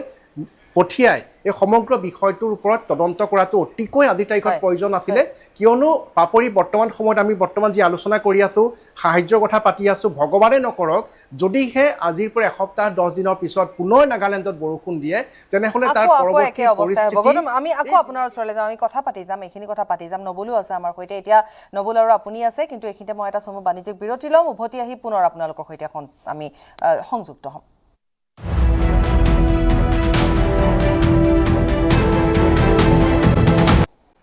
উভতি আহিছোঁ বিৰতিৰ পাছত আমি যিমান পাৰোঁ দেখুৱাইছোঁ যিমান পাৰোঁ ৰাইজৰ কাষলৈ গৈছোঁ ৰাইজে সাহায্য পাইছে কিন্তু তেওঁলোকৰ ঘৰখনলৈ ঘূৰি যোৱাৰ তেওঁলোকে বৰ্তমানলৈকে কোনো বাট বিচাৰি পোৱা নাই কাৰণ বাট বিচাৰি পাবলৈ তাত নাই পলসে পুতি পেলাইছে এতিয়াও কিছুমান ঘৰ আছে যিবোৰ ইতিমধ্যে আমাক শিৱসাগৰ চহৰৰ প্ৰায় প্ৰতিপে দেখুৱালে য'ত এতিয়ালৈকে একাঠু পৰ্যন্ত পানী কঁকাললৈকে পানী আছে তেওঁলোকে ঘৰত সোমাব পৰা কোনো অৱস্থা নাই তেওঁলোকৰ যিমানখিনি সা সামগ্ৰী কষ্টৰ উপাৰ্জিত যিখিনি সামগ্ৰী আছিলে আটাইখিনি শেষ হৈ গৈছে ধ্বংস হৈ গৈছে কণ শিশুসকল যি কেতিয়াও এনেধৰণে বাট পথত কাপোৰ পাৰি খোৱাৰ তেওঁলোকৰ অভিজ্ঞতাই নাছিলে তেওঁলোক এতিয়া তেনেধৰণে থাকিবলগীয়া হৈছে ঘৰৰ বিছনাখন তেওঁলোকৰ কেতিয়া কপাললৈ আহিব সেয়াও এতিয়া সুদূৰ পৰা হতো যিবোৰ কথাৰ আচলতে কোনো শেষ নোহোৱা হৈ গৈছে কোনো শেষ নাই যে কোনো সমাধানো নাই যে এতিয়া খুব কম সময়ৰ ভিতৰতে পানী শুকাব তাতে যেতিয়া গৌতমে কৈছে যে যদি এনেধৰণে থাকে নাগালেণ্ডত যদি আকৌ বৰষুণ দিয়ে তেতিয়াহ'লে আগষ্ট মাহত আকৌ এটা ৱেভ অহাৰ সম্ভাৱনা আছে যদি ৱেভটো আহে আৰু তেতিয়ালৈকে যদি পানী নুশুকায় ঘৰখন ঠাণ্ডাত লগাবলৈ কোনো উপায় নাই তাৰমানে আমি ধৰিব পাৰোঁ নেকি যে প্ৰায় 2টা মাহ আমি এটা এনেকুৱা ধৰণৰ প্ৰলয়ৰ বাবে অপেক্ষা কৰিব লাগিব গৌতম যে এই 2টা মাহলৈকে আচলতে কোনো ঠাণ্ডাত লগোৱাৰ সম্ভাৱনাও নাথাকিব যিমানে চেষ্টা নকৰোঁ লাগিলে ঘৰখন পুনৰুদ্ধাৰ কৰা ঘৰ এখন নিৰ্মাণ কৰিবলৈ সেই স্থানত পুনৰ সেই স্থানলৈ ঘূৰি যোৱা সেই স্থানসমূহ চাফা কৰি আকৌ নতুনকৈ কৰা এই কথাবিলাক এতিয়া যেন একেবাৰে ভাবিব নোৱাৰা কথা হৈ পৰিল নেকি বাৰু গৌতম হয় নিশ্চয়কৈ পাপৰি চাওক যে আমি বাৰম্বাৰ কৈ আছিলোঁ যে যেতিয়া আমি তাত বাতৰি সম্প্ৰচাৰ কৰিছিলোঁ প্ৰথম নিউজ 18 অসম নৰ্থ ইষ্টে যেতিয়া প্ৰথম অৱস্থাত তাত ট্ৰেফিক জাম হৈছিলে উজনি অসমলৈ সাহায্য বিতৰণ কৰিবলৈ যোৱা গাড়ীসমূহৰ দ্বাৰা তেতিয়া আমি এটা কথা কৈছিলোঁ যে শিৱসাগৰ জিলা প্ৰশাসন চৰাইদেউ জিলা প্ৰশাসনে এটা পদ্ধতিগত ৰূপ দিব লাগে এই সহায় কৰিবলৈ যোৱা বা বান সাহায্য বিতৰণ কৰিবলৈ যোৱা ব্যৱস্থাটোৰ ওপৰত কিয়নো কোটি টকাৰ সাহায্য সামগ্ৰী গৈছে কিন্তু সেই সাহায্য সামগ্ৰী প্ৰকৃত আৰ্তজনে পাইছেনে নাই পোৱা বা পোৱাজনেই পাই আছে নেকি যে প্ৰকৃততে আৰ্তসকলক কিহৰ প্ৰয়োজন একোটা ঘৰৰ প্ৰয়োজন বৰ্তমান সময়ত তেওঁলোকৰ ঘৰত বৰ্তমান ৩-৪ বস্তা পৰ্যন্ত যদি আলু পিঁয়াজ গোট খাই গৈছে সেয়া হয়তো গেলি যাব কিন্তু তেওঁলোকক কাপোৰৰ প্ৰয়োজন হৈছিলে আমি সেই দিশটো দেখুৱাই দিছিলোঁ কিন্তু যিটো এটা পদ্ধতিগত ৰূপ দিব লাগিছিলে সেই দিয়া ক্ষেত্ৰত কিন্তু শিৱসাগৰ জিলা প্ৰশাসন চূড়ান্তভাৱে ব্যৰ্থ হৈছে আৰু কিমান ঘৰ বৰ্তমানলৈকে বানত ক্ষতিগ্ৰস্ত হ'ল কিমান লোকে বৰ্তমান একোটা ঘৰ নোহোৱাকৈ থাকিব লগা হৈছে তেওঁলোকক ঘৰ নিৰ্মাণ কৰি দিবৰ বাবে ৰাইজ সাজু হৈ আছে বহু আৰ্তজনক সহায় কৰা লোক আছে হৃদয়বান লোক আছে তেওঁলোক সাজু হৈ আছে টকাৰো কোনো অভাৱ নাই কিন্তু এটা সিস্টেমৰ মাজেৰে যদি যাব নোৱাৰে তেনেহলে সেই লোকসকলক সহায় দিয়াৰ ক্ষেত্ৰত সহায়কাৰী লোকসকল সমস্যাৰ সন্মুখীন হ'ব লগা হয় যিটো কৰাৰ ক্ষেত্ৰত কিন্তু আমি দেখা পাইছো যে শিৱসাগৰ জিলা প্ৰশাসন সম্পূৰ্ণৰূপে ব্যৰ্থ হৈছে প্ৰথম কথা দ্বিতীয়টো হৈছে যে পাপৰি আমি দেখা পাই আছো যে মই যেহেতু উজনি অসমৰ বিভিন্ন স্থানলৈকে বাতৰি সংগ্ৰহ কৰোঁ যে শিৱসাগৰৰ বহু ঠাই বৰ্তমান সময়তো পানীৰ তলত আছে তাৰ এটা অন্যতম কাৰণ হৈছে সম্পূৰ্ণৰূপে অবিজ্ঞানসন্মতভাৱে নিৰ্মাণ কৰা যি 4 লেনযুক্ত ৰাষ্ট্ৰীয় ঘাইপথ যিটো আমি অষ্টম বা নৱম আশ্চৰ্য বুলি চিহ্নিত কৰিব পাৰোঁ সমগ্ৰ দেশৰ ভিতৰতে সমগ্ৰ বিশ্বৰ ভিতৰতে যে সমগ্ৰ দেশতে হয়তো 4 লেনযুক্ত ৰাষ্ট্ৰীয় ঘাইপথৰ নিৰ্মাণ সম্পূৰ্ণ হৈছে কিন্তু শিৱসাগৰ মাজেৰে যোৱা পথছোৱা সম্পূৰ্ণ নহয় আৰু কেৱল সেয়াই নহয় বিসংগতিপূৰ্ণভাৱে নিৰ্মাণ কৰাৰ ফলত যি নগৰ অঞ্চল বা তাৰ দাঁতিকাষৰীয়া অঞ্চলত যি বানে তাণ্ডৱৰ সৃষ্টি কৰিছিলে এতিয়া কেৱল মাত্ৰ সূৰ্য দেৱতাৰ ওপৰতে সকলোৱে নিৰ্ভৰ কৰিব লগা হৈছে যে ৰ'দৰ তাপত যদিহে পানী নুশুকায় তেনেহলে পানী ওলাই যোৱাৰ কোনো পথ নাই তাৰ বাবে আটাইতকৈ দুখী বা দায়ী হৈছে মই কোৱা কথা নহয় সাধাৰণ লোকৰ পৰা আৰম্ভ কৰি শিৱসাগৰৰ সাংবাদিকসকলৰ পৰা আৰম্ভ কৰি সকলোৱে এটোৱে কৈছে যে 4 লেনযুক্ত ৰাষ্ট্ৰীয় ঘাইপথৰ নিৰ্মাণ বিসংগতি গতিকে যি ডিজাস্টাৰ মেনেজমেণ্ট এক্ট আছে যিগৰাকী জিলা দণ্ডাধীশ আছে তেওঁৰ হাতত হেতু ক্ষমতা আছে পাৱাৰ আছে কিয় ব্যৱস্থা গ্ৰহণ নকৰে এটা পক্ষেক পৰ্যন্ত একোখন ঘৰ বৰ্তমান পানীৰ তলত আছে তাৰ বাবে জলজল পটপটকে ওলাই আছে যে নিৰ্মাণ বিসংগতি পানী ওলাই যোৱাৰ পথ নাই 4 লেনযুক্ত ৰাষ্ট্ৰীয় ঘাইপথৰ নিৰ্মাণকাৰী প্ৰতিষ্ঠানলৈ সকলোৱে আঙুলি টুৱাই আছে তাৰ পিছতো কিন্তু শিৱসাগৰ জিলা প্ৰশাসন আজি তাৰিখত মৌন হৈ আছে যি ধৰণে ব্যৱস্থা গ্ৰহণ কৰিব লাগিছিলে সেই ব্যৱস্থা গ্ৰহণ কৰা আমি দেখিবলৈ পোৱা নাই আৰু সকলোৱে যেন কেৱল মাত্ৰ সূৰ্য দেৱতাৰ ওপৰতে বৰ্তমান আস্থাভাজন হৈ আছে গতিকে এইখিনি দিশ আমি তাত দেখিছিলো যেতিয়া আমি তাত সংবাদ সংগ্ৰহ কৰিবৰ বাবে গৈছিলো পাপৰি আৰু হয় পাপৰি হয় গৌতম আপুনি যিখিনি কথা ক'লে আমি আশা কৰিম যাতে এই কথাখিনি অকমান গুৰুত্ব সহকাৰে লওক শিৱসাগৰ প্ৰশাসনৰ কথাই কওঁ বা আমি চৰকাৰখনে কওঁ কাৰণ অনাগত দিনত আৰু অন্ধকাৰ ভৱিষ্যতৰ দিশে আমি গৈ আছো মই এবাৰ নবুলৰ ওচৰলৈ এবাৰ যাম সময় আমাৰ কমি আহিছে গতিকে নবুল কোঁৱৰৰ ওচৰলৈ আমি যাব লাগিব নবুল আপোনাৰ ওচৰলৈ আহিছো আৰু আপুনি যিখিনি লোকৰ সৈতে আছিলে আপুনি নেপালী খুঁটি সেই সকল লোকৰ সৈতে আছিলে যিসকলে সৰ্বস্ব হেৰুৱাই পেলাইছে তেওঁলোকে আকৌ সেইখিনি পুনৰ উদ্ধাৰ কৰাৰ ক্ষেত্ৰত বা আগতে এবাৰ তেনেকুৱা ধৰণে যেতিয়া গৌতমহঁত গৈছিলে মনত আছে তেতিয়া এগৰাকী ব্যক্তিয়ে কৈছিল আমি আৰু ইয়াত নাথাকো আৰু আমি ইয়াত থকাৰ পৰিৱেশ নাই কাৰণ এতিয়া ইয়াত থকাৰ পৰিৱেশেই নাই ইয়াত থাকিবলৈ একো জেগাই নাই ঠাই নাই ক'ত আমি ঘৰ সাজিম গতিকে তেওঁলোকৰ যিটো দুৰৱস্থা তেওঁলোকে কাইলৈ মুখ্যমন্ত্ৰীৰ আগত কম বুলি তেওঁলোকে উল্লেখ কৰিছে মই আকৌ আপোনাৰ ওচৰলৈ আহিছোঁ নবুল হয় বাপুৰি সেই যিটো স্থান নেপালী খুঁটি সেই নেপালী খুঁটিত এতিয়া ইয়াৰ স্থানীয় বিধায়ক ময়ূৰ বৰগোহাঁই আৰু গোৰ্খা ডেভেলপমেণ্ট কাউন্সিলৰ যিজন অধ্যক্ষ প্ৰেম তামাং ডাঙৰীয়াৰ নেতৃত্বত তাত যিসকল গৃহহীন লোক সেই গৃহহীন লোকসকলৰ কাৰণে তেওঁলোকে গৃহ নিৰ্মাণৰ কাম আৰম্ভ কৰিছে কালিৰ পৰা কাম আৰম্ভ হৈছে আৰু কাইলৈ ভিতৰত তেওঁলোকে 7টাকৈ গৃহ তেওঁলোকে নিৰ্মাণ কৰিছে যাতে তেওঁলোকে যদি থাকোঁ বুলি ভাবে সমূহীয়াকৈ তেওঁলোকে থাকিব পাৰিব যদি সামগ্ৰী তেওঁলোকে ৰাখিব বিচাৰে তাতে এটা গোদামৰ নিচিনাকৈ তেওঁলোকে বনাই দিছে আৰু যাতে এই লোকসকলে যাতে ইয়াৰ পৰা অহা যোৱা কৰি থাকিব নালাগে তাতে যাতে থাকিব পাৰে তাৰ ব্যৱস্থা তেওঁলোকে কৰিছে আৰু মুখ্যমন্ত্ৰী যোৱাৰ পিছতে হয়তো সেই গৃহকেইটা কাম সম্পূৰ্ণ হৈ উঠিব আৰু আমাৰ লগতে এজন স্থানীয় ব্যক্তি আছে আমি তেওঁৰ পৰা জানিম কিছু কথা যিহেতু দেখিছোঁ যে বানপানীৰ প্ৰথমতে যিটো হৈছে উদ্ধাৰ অভিযান তাৰপিছত খাদ্য তাৰপিছত এতিয়া পুনৰ সংস্থাপনৰ কথা আহি পৰিছে এই লোকসকলক পুনৰ সংস্থাপন দিব লাগিব আপোনালোকৰ ফালৰ পৰা আপোনালোকে কি আশা কৰিছে পুনৰ সংস্থাপনৰ ক্ষেত্ৰত আমি দেখিছোঁ যে মাননীয় মুখ্যমন্ত্ৰী মহোদয় যেতিয়া আমাৰ চন্তকত আহিছিলে তেখেতেও কৈছে যে নিশ্চিতভাৱে আমাৰ যিসকলৰ বানত বিধ্বস্ত হোৱা লোক আছে যিসকলৰ গৃহ বা তেওঁলোকৰ সা সম্পত্তি নষ্ট হৈছে তেওঁলোকৰ পুনৰ সংস্থাপনৰ কাৰণে তেখেতে আশ্বাস প্ৰদান কৰিছে যে ইয়াৰ কাৰণে ব্যৱস্থা ল'ব আৰু সেই অনুপাতে আমাৰ স্থানীয় বিধায়ক ময়ূৰ বৰগোহাঁইদেৱেও অহৰ্নিশে কষ্ট কৰি আছে আৰু ইতিমধ্যে যিসকল নেপালী সম্প্ৰদায়ৰ লোক আছে বা অন্যান্য যিসকল লোক আছে যিসকল সম্পূৰ্ণৰূপে গৃহহাৰা হৈ আছে তেওঁলোকৰ গৃহটি নিৰ্মাণৰ কাৰণে আৰু বৰ্তমানে তেওঁলোকক অস্থায়ীভাৱে থকাৰ এটা সুব্যৱস্থা কৰাৰ কাৰণে প্ৰচেষ্টা হাতত লৈছে আৰু ইতিমধ্যে তেওঁলোকক বাহিৰে নিৰ্মিত ঘৰৰ কাৰণে 7টাকৈ আৱাসগৃহ তেওঁলোকৰ কাৰণে বনাই থকা হৈছে হয় তেওঁ এই কথা অৱগত আৰু মই যিটো স্থানত গৈছিলোঁ আজি তাত দেখি আহিছোঁ যে তেওঁলোকে কাম কৰি আছে আৰু এই বৰ্তমান খুব কম সময়ৰ ভিতৰতে তেওঁলোকৰ গৃহসমূহ সম্পূৰ্ণ হ'ব যিহেতু খুব সোনকালেতো এটা পকী ঘৰ বনাই দিব নোৱাৰে সাজিব নোৱাৰে গতিকে এই পকী ঘৰ সজাৰ আগমুহূৰ্তত তেওঁলোকে যিখিনি সময় সেই সময়খিনি যাতে থাকিব পাৰে তাৰ কাৰণে তেওঁলোকে বাঁহৰ যি গৃহ নিৰ্মাণৰ কাম ইতিমধ্যে আৰম্ভ কৰিছে মানে তেওঁলোকে বৰ্তমান তাত কিছুদিন থাকিব পৰাকৈ তেওঁলোকে আকৌ নতুনকৈ আৰম্ভ কৰিব পৰাকৈ আৰু শেষলৈ হয়তো তেওঁলোকক একোটাকৈ পকী ঘৰ দিয়াৰ কথা কৈছে নেকি বা তেওঁলোকক এটা সাহায্য দিয়াৰ কথাও বাৰু কৈছে আৰু আজি জানিব পৰা অনুসৰি তাত RSSৰ লোকো কৈছে সেইদিনা হয় আজি RSSৰ লোকেও গৈ তেওঁলোকৰ যিসমূহ গৃহ আছে মানে ভাল হৈ আছে তেওঁলোকৰ ঘৰসমূহ সেই ঘৰসমূহ চাফ চিকুণৰ কাম কৰিছে আৰু তাত যিমানখিনি জাবৰ জোঁথৰ আছে সেই জাবৰ জোঁথৰখিনি মানুহে হাতেৰে অতৰোৱাৰ কোনো মানে সুবিধাই নাই বহুত বেছিকৈ আছে আৰু RSSৰ লোকসকলে এডল লোক আহিছে তেওঁলোকে সেই কামখিনি কৰি আছে আৰু আমি বিধায়ক মহোদয়ে কৈছিলে যে তেওঁলোকক পকী ঘৰৰ ব্যৱস্থা কৰা হ'ব নিশ্চয় আৰু সেই পকী ঘৰ হোৱালৈকে এই বাঁহৰ ঘৰসমূহত তেওঁলোকে থাকিব পৰাকৈ তেওঁলোকে ব্যৱস্থা কৰি দিব নিশ্চয় নবুল ধন্যবাদ জনাইছোঁ আপোনাক আপুনি সেইসকল লোকৰ সৈতে আছে গতিকে পকী ঘৰ নহয় এতিয়া বাঁহৰ ঘৰ থাকিব পৰাকৈ তেওঁলোকক এটা ব্যৱস্থা কৰি দিয়া হৈছে এইটো এটা ভাল কথা নেপালী খুঁটিও বিশেষভাৱে বেছিকৈ ক্ষতিগ্ৰস্ত হৈছে কাৰণ আমি তাৰ পৰা দেখুৱাই গৈছোঁ আমাৰ প্ৰত্যেকগৰাকী সাংবাদিক তালৈ গৈছে বা সকলোখিনি বৰ্তমান তালৈ গৈছে নেপালী খুঁটি বৰ্তমান সকলোৰে দৃষ্টিত আছে গতিকে নেপালী খুঁটিৰ লোকসকলক ইতিমধ্যে সাহায্যও দিয়া হৈছে বা তেওঁলোকক তাৰ পৰা উদ্ধাৰ কৰি অনাও হ'ল আৰু এতিয়া তাত নতুনকৈ ঘৰসমূহ সাজি দিয়া হৈছে যিবোৰ বাঁহেৰে নিৰ্মাণ কৰা হৈছে কিছুদিনৰ বাবে সাময়িকভাৱে গতিকে সেইখিনি নেপালী খুঁটিৰ বাবে কৰি দিয়া হৈছে কিন্তু তেওঁলোকক আৰু যথেষ্টখিনি প্ৰয়োজন কাৰণ তেওঁলোকে যিটো ব্যৱসায় সেয়া শেষ হৈ গৈছে আৰু তাৰ উপৰিও তেওঁলোকৰ লোকসকল তেওঁলোকৰ পৰিয়ালবৰ্গ নাইকিয়া হৈছে বহুকেইটা মৃতদেহো ইতিমধ্যে পোৱা গৈছে সেইখিনি কথা আমি জনাইছোৱে গতিকে নবুলে আমাক নেপালী খুঁটিৰ বাসিন্দাসকলৰ সৈতে কথা পাতিলে তেওঁলোকে মুখ্যমন্ত্ৰীলৈ বাট চাইছে যাতে মুখ্যমন্ত্ৰীয়ে তেওঁলোকৰ বাবে আৰু কিবা এটা ব্যৱস্থা গ্ৰহণ কৰিব পাৰে মই এবাৰ আকৌ গৌতম শেষবাৰৰ বাবে আপোনাৰ ওচৰলৈ আহিছোঁ নবুলক মই ধন্যবাদ দিম গৌতম আপোনাৰ ওচৰলৈ আহিছোঁ গৌতম এতিয়া বাকি হৈ গৈছে ধৰি লওক সাহায্যও হ'ব চৰকাৰৰ ফালৰ পৰা যিখিনি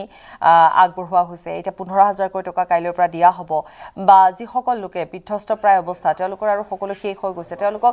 সেইখিনি টকা দিয়াৰ কথা কোৱা হৈছে স্কুল কলেজৰ কথাও কোৱা হৈছে সকলোখিনি চৰকাৰৰ পৰা যিমানখিনি ঘোষণা কৰা হৈছে এতিয়া কথাটো হৈছে যে সেইখিনি ঘোষণা বা আকৌ পুনৰুদ্ধাৰ পুনৰ নিৰ্মাণ সেইখিনি পাছৰ কথা কিন্তু আপুনি যিটো কথা বাৰম্বাৰ উল্লেখ কৰি আছে যে যদিহে বিজ্ঞানসন্মতভাৱে ব্যৱস্থা গ্ৰহণ নকৰে আৰু এই কথাটোৰ মূল কথাটো বিচাৰি নুলিয়ায় সমাধান সূত্ৰ নুলিয়ায় তেতিয়াহ'লে কিন্তু এইখিনি গাঁও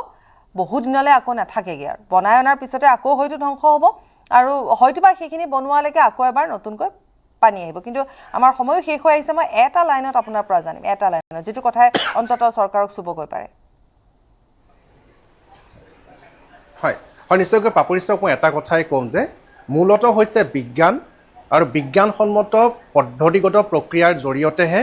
এই যিটো দুৰ্যোগ আমি সেই দুৰ্যোগটো মোকাবিলা কৰিব পাৰিম প্ৰথম অৱস্থাত এতিয়া সেই লোকসকলৰ ঘৰৰ পৰা পলকখিনি কেনেধৰণে অতি শীঘ্ৰে আঁতৰাব পৰা যায় কৃষিভূমিৰ পৰা পলক কেনেধৰণে আঁতৰাব পৰা যায় তাৰ ওপৰত চৰকাৰে ক্ষীপ্ৰ ব্যৱস্থা গ্ৰহণ কৰিব লাগে প্ৰথম কথা আৰু দ্বিতীয়টো হৈছে যে নাগালেণ্ডৰ পৰা বৈ অহা নদীসমূহৰ ওপৰত ছেটেলাইট ইমেজিঙৰ জৰিয়তে ৰিম'ট চেন্সিং ছেটেলাইটৰ জৰিয়তে চৰকাৰে অতি শীঘ্ৰে এটা বিশেষ চেল গঠন কৰি তাৰ ওপৰত বাৰিষা দিনকেইটাত অতি সূক্ষ্ম দৃষ্টি ৰাখিব লাগে যে যদিহে তাত কোনো অথন্তৰ ঘটিছে যাতে আমাৰ ভৈয়ামৰ লোকসকলক যাতে সজাগ কৰিব পৰা যায় তেওঁলোকে যাতে সময় লাভ কৰিব পাৰে সেই এইখিনিৰ ওপৰত চৰকাৰে যদিহে ব্যৱস্থা গ্ৰহণ কৰে তেনেহ'লে ৰাখিব লাগে অনাগত দিনত পৰ্যালোচনা কৰিব লাগে গত হয় সেইখিনি সময় নাই মই বিদায় দিব লাগিব আপোনাৰ পৰা ধন্যবাদ জনাইছোঁ এইখিনি কথা আমি দেখুৱালোঁ আমি দেখুৱাই থাকিম অনাগত সময়ছোৱাটো দেখুৱাম আমি তাৰ পৰাও দেখুৱাম আৰু এই অনুষ্ঠানৰ জৰিয়তে আমি চেষ্টা কৰিম যাতে এই কথাবিলাক চৰকাৰৰ দৃষ্টিগোচৰ হওক আৰু ধন্যবাদ জনাইছোঁ অনুষ্ঠানৰ পৰা বিদায় লৈছোঁ